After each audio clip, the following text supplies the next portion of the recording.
Chief Johnson, why did I get a LinkedIn update asking me to congratulate you on something?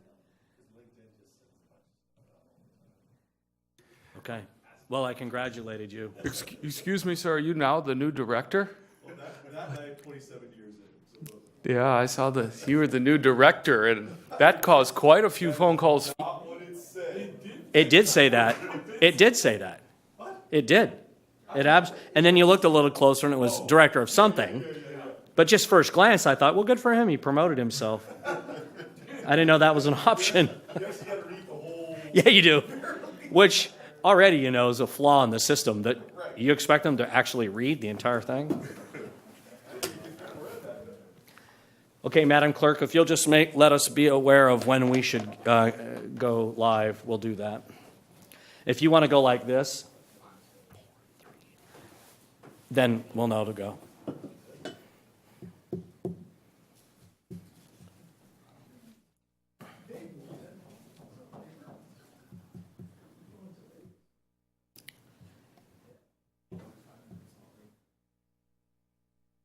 We can go?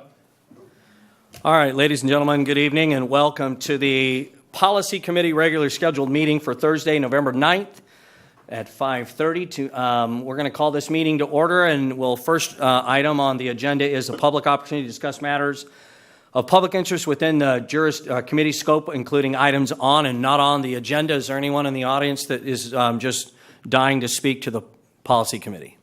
Hearing none, seeing none, we'll move on to consent. I'll entertain a motion to adopt the consent agenda. So moved. I have a motion to adopt. I'll second the motion. Any questions or comments or additions, subtractions, or deletions to the consent agenda? Seeing none, Madam Clerk, please call the roll. Director Clark Aye. and Director Gould. Aye. Motion passes. Thank you very much. We'll move on to action items at this point. Up first is the HR Manager Excellence, and Ms. Maddox will take it from there. Good evening, Directors, Chief Harms. I'm Melissa Maddox, HR Manager with Metro Fire. Tonight, I bring you the Firefighter Bill of Rights policy. This policy was first adopted by the board back in January of 2006. So as part of the 5-year policy review, we've made some significant revisions to the existing policy. I'm sure you're very familiar with the Firefighter Bill of Rights, but just for a quick overview, the Firefighter Bill of Rights was enacted in 2007 by Assembly Bill 220 and codified by Government Code Sections 3250 to 3262. It establishes specific requirements for administrative investigations and discipline of firefighters and designed to provide procedural protections during the process of investigations and disciplining firefighters. So as you can see, the original policy was just kind of a one-page statement and was not in the correct format. So we put the policy in the correct format and added some additional comprehensive language to make it better represent the Assembly Bill 220. The district has additional policies in place that we currently follow during personnel actions for all employees, such as the discipline policy and the investigations policy. These policies also mirror the protections and the rights under the Firefighter Bill of Rights as well. The purpose of this policy is not intended to be an entire list of everything that's in the bill. However, we just wanted to have a simple guideline for employees to help employees to understand their protections under the Firefighter Bill of Rights and the policy. The policy was reviewed and approved by Local 522, and I do appreciate them for allowing me to work directly with their counsel on the policy to get it here and in front of you guys tonight. This is a board policy, so staff is recommending that the policy committee approve the policy and move it to full board for approval. So if you have any questions, I'd be glad to answer. Thank you. Director Clark, do you have any questions? No, it's pretty straightforward. Okay, thank you. One question for you, Melissa.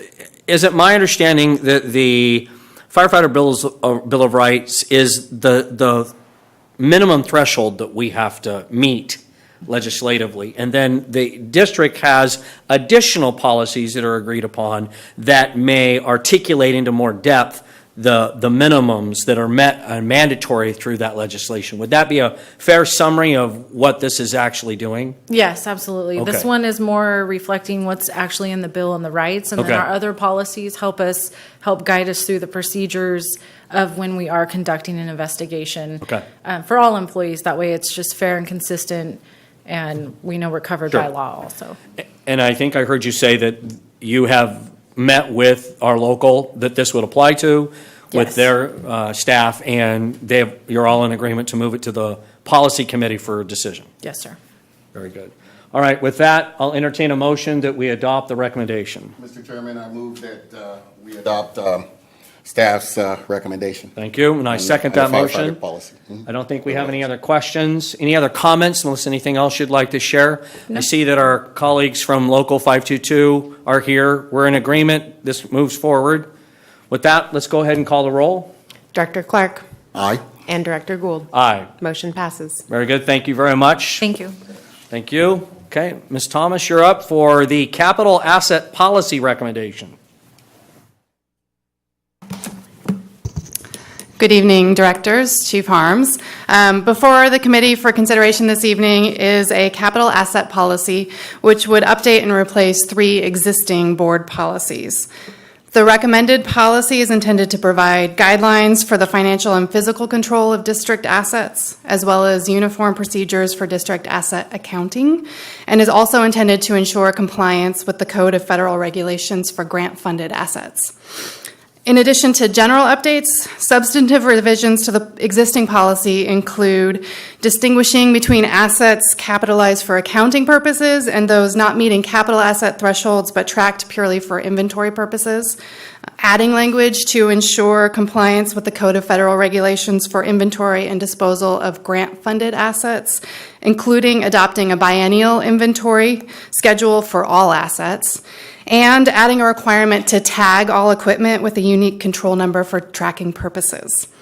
Staff recommends that the proposed policy be referred to the full board for consideration, and upon approval, that the existing board policies 106.01, 120.01, and 108.01 be rescinded. And with that, I would be happy to take any questions you might have. Director Clark, any questions relative to this action item? No, sir. Okay. I have a question for clarification purposes. Sure. Okay. On the discussion items in this particular presentation, it talks about the fact that, and compliance with Code of Federal Regulation requirements for grant-funded equipment.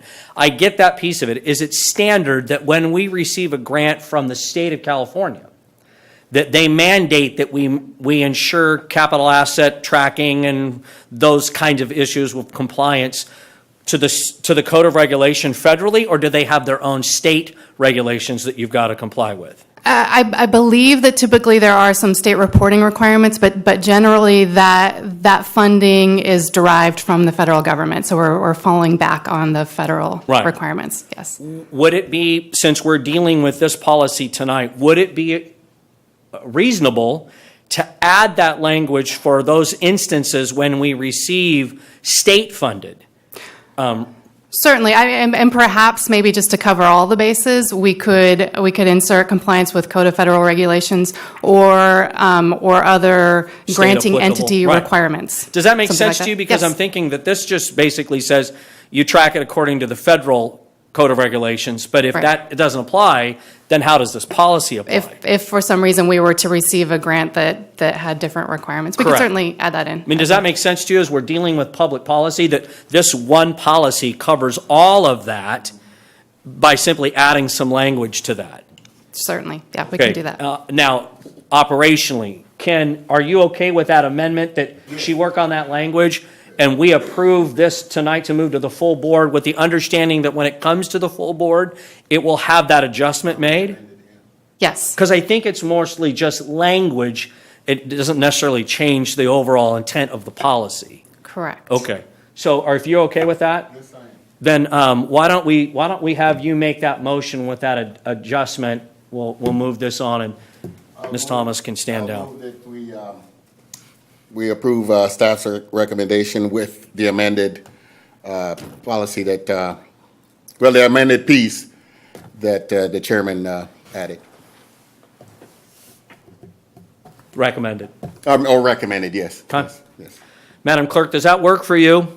Sure does. Okay, so I would imagine that we can get some language before it comes to the full board, which my guess will be the one meeting that we have in December. It'll get agendized by the president, and then we'll move it from there. So with that, I second the motion. Any other questions or comments? Ms. Thomas, anything else you'd like to add Not at this time. while you're on Thank you. national TV? Okay, without that, go ahead, Madam Director Clerk. Clark Aye. and Director Gould. Aye. Motion passes. Thank you very much. All right, that concludes the business of this rather lengthy policy committee meeting this evening. The next meeting is to be determined sometime in most likely the year of 2018. So hold your places. I'll go ahead and send you an invite. You can RSVP. Thank you very much. This meeting stands adjourned. Motion to adjourn.